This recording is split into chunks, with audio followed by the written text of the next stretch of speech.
What is going on, Jets fans? This is Luca here from Gangrene Chronicles, and today I'll be breaking down my 5 takeaways heading into the Jets' first divisional game this Sunday at 1 o'clock versus the Buffalo Bills. They are 1-0.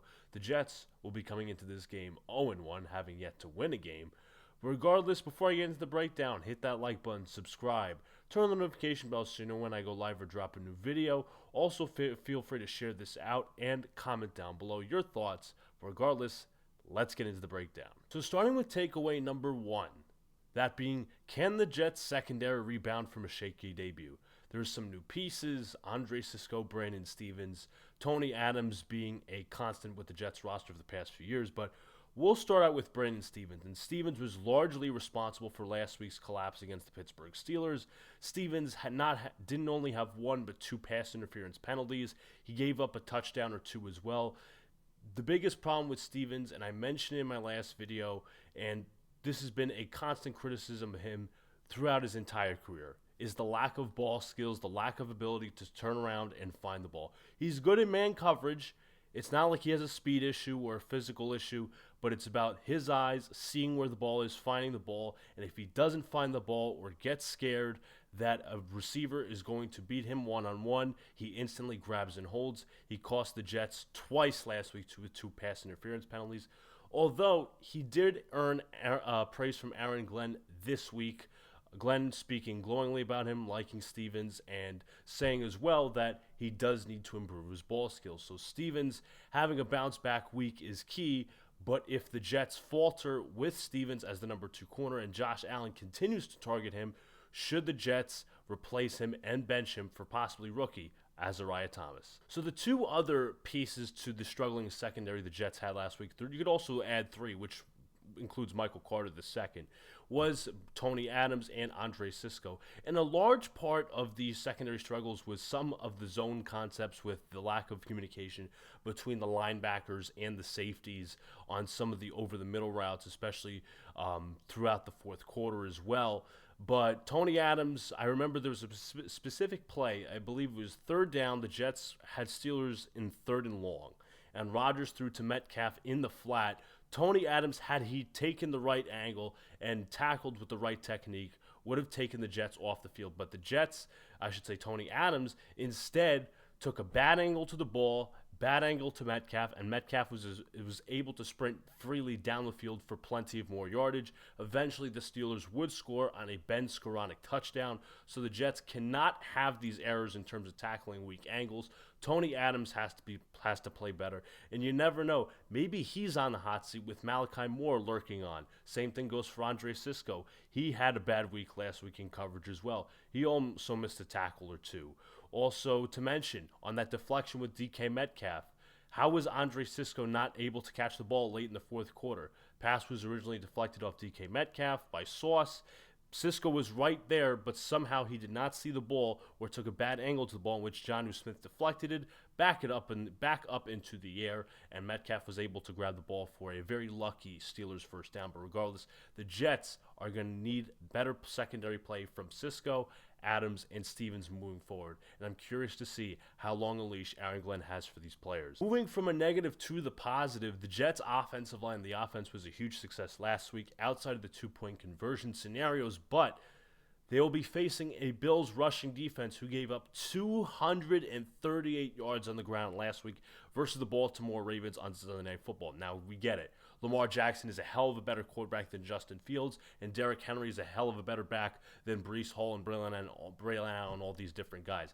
They gave up 8.2 yards per carry on the ground. They gave up 169 rushing yards to Derrick Henry, 70 to Lamar Jackson. And the Jets had a phenomenal week last week against the Pittsburgh Steelers in terms of their ground game, which fed their passing attack too. So I'm looking for the Jets to maintain that type of success against the Bills. Some other stats. The Bills last week ranked 2nd in the NFL, 2nd worst in the NFL, should I say, in expected points added per rush. Now, this stat, along with expected points added per pass, pertains to how well you defend a certain aspect of the ball, whether you're defending the rush or defending the pass, and how much that leads into the points that the opponent scores. Like if you allow, sample for the Bills, 0.36 points, expected points added per rush, that's almost half a point allowed to the opposing side. So obviously that is one of the worst in the league and will be one of the worst if we're across an entire season. But again, it's only one game.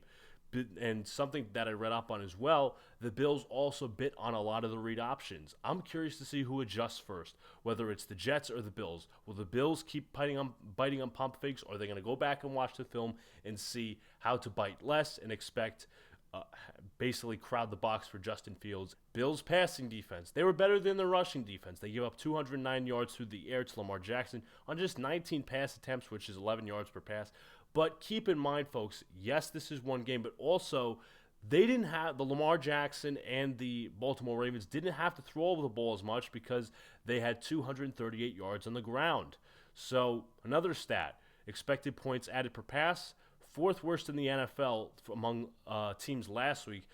The Buffalo Bills 0.40, so almost half point in that category. Again, worst in the NFL. Average depth of target, how far passes thrown downfield. Zay Flowers had a big week last week for the Baltimore Ravens against the Buffalo Bills secondary. I think it was like 7 receptions, 134 yards, and a touchdown as well.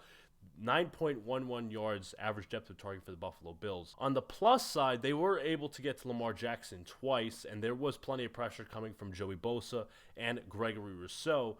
But with Jackson's elusiveness and the lack of pass attempts, the number only came down to 9.09% in terms of sack percentage. So look for the Bills to amp up a little more pressure on Justin Fields this week, maybe throw in a little more blitzes.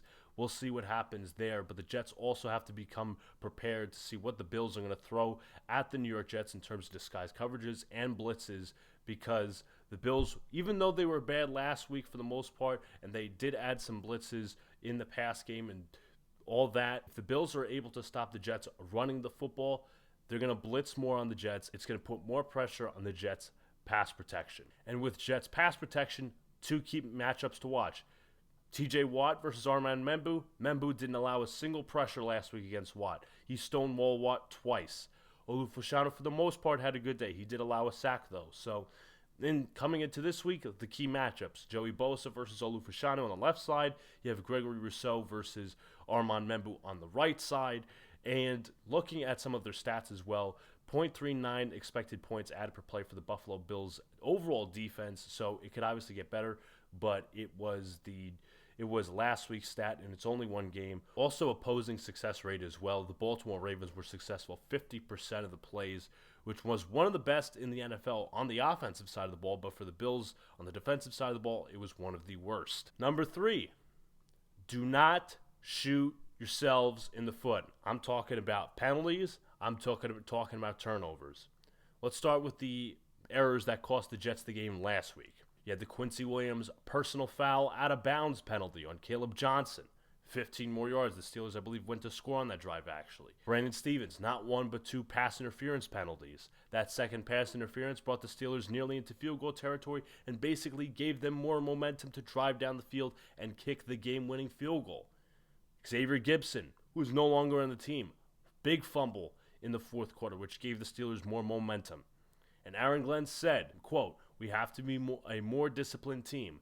There were some penalties that happened in the game, and there was true discipline issues." And again, that's something that will be addressed, because you will not be on the field with the team if you're going to cause us to lose games, if you're going to cause issues like that, so we will get that addressed.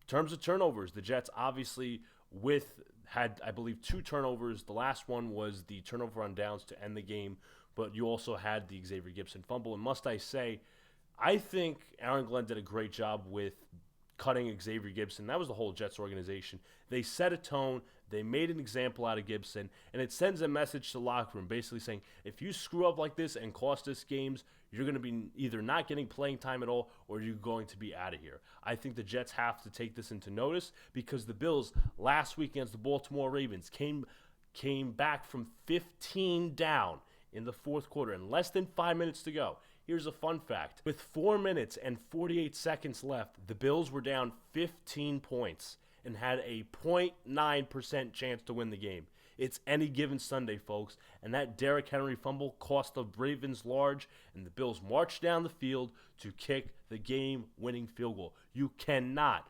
screw up against the Buffalo Bills like that. You cannot shoot yourselves in the foot constantly like that. The Bills are a heavily talented team. The Jets, while having some talent, do not have that margin for error. So the Jets have to clean up those little things and those little mistakes when it comes to turnovers and penalties. Number 4, who lines up at specials this week? The Jets recently signed kick returner Isaiah Williams, who was once with the Lions last year in 2024. He had 5 kick returns for 169 yards and 33.8 yards per return. He also had 11 punt returns for 93 yards and 8.5 yards per return.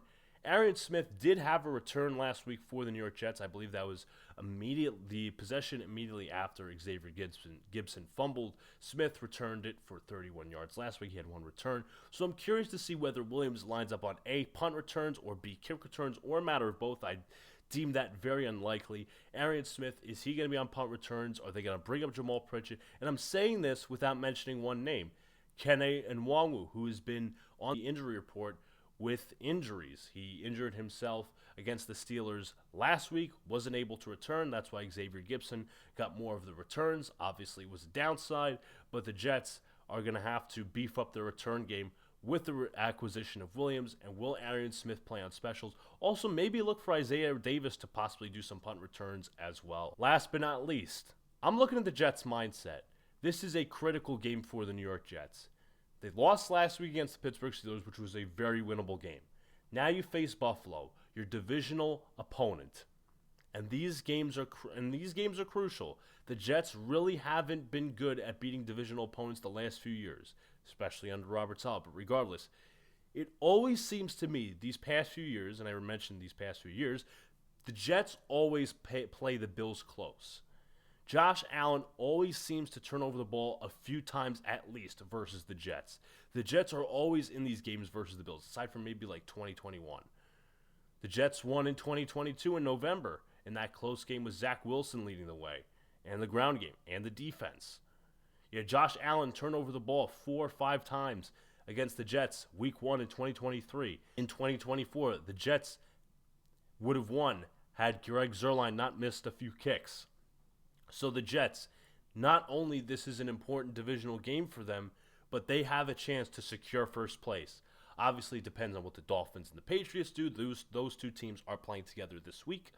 But the Jets, under the Aaron Glenn era, for the first time in a while, could be tied for first place if they win against the Bills this week. And I'm looking for Aaron Glenn to look over his coaching, look over the film, look at all these different things, the schemes and all these different things. I'm looking for him to make adjustments. I'm looking, and I'll say this for the record, the Jets came out prepared Sunday against the Steelers. The Jets also came out physical versus the Steelers. I'm looking for that same approach against the Buffalo Bills. You cannot be pushed down. You cannot be soft versus the Buffalo Bills because they will torch you. You do not want to fall in an 0-2 category heading into Tampa the next week.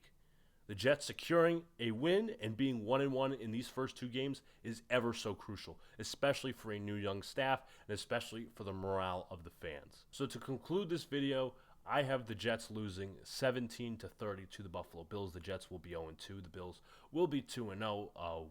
Jets will be winless heading into Tampa. That's my prediction. I think the Bills will continue to attack the weaknesses in the Jets secondary. I think the offense starts out good for the Jets, but I think they begin to sputter with having to play the back and forth game, much of a shootout like last week.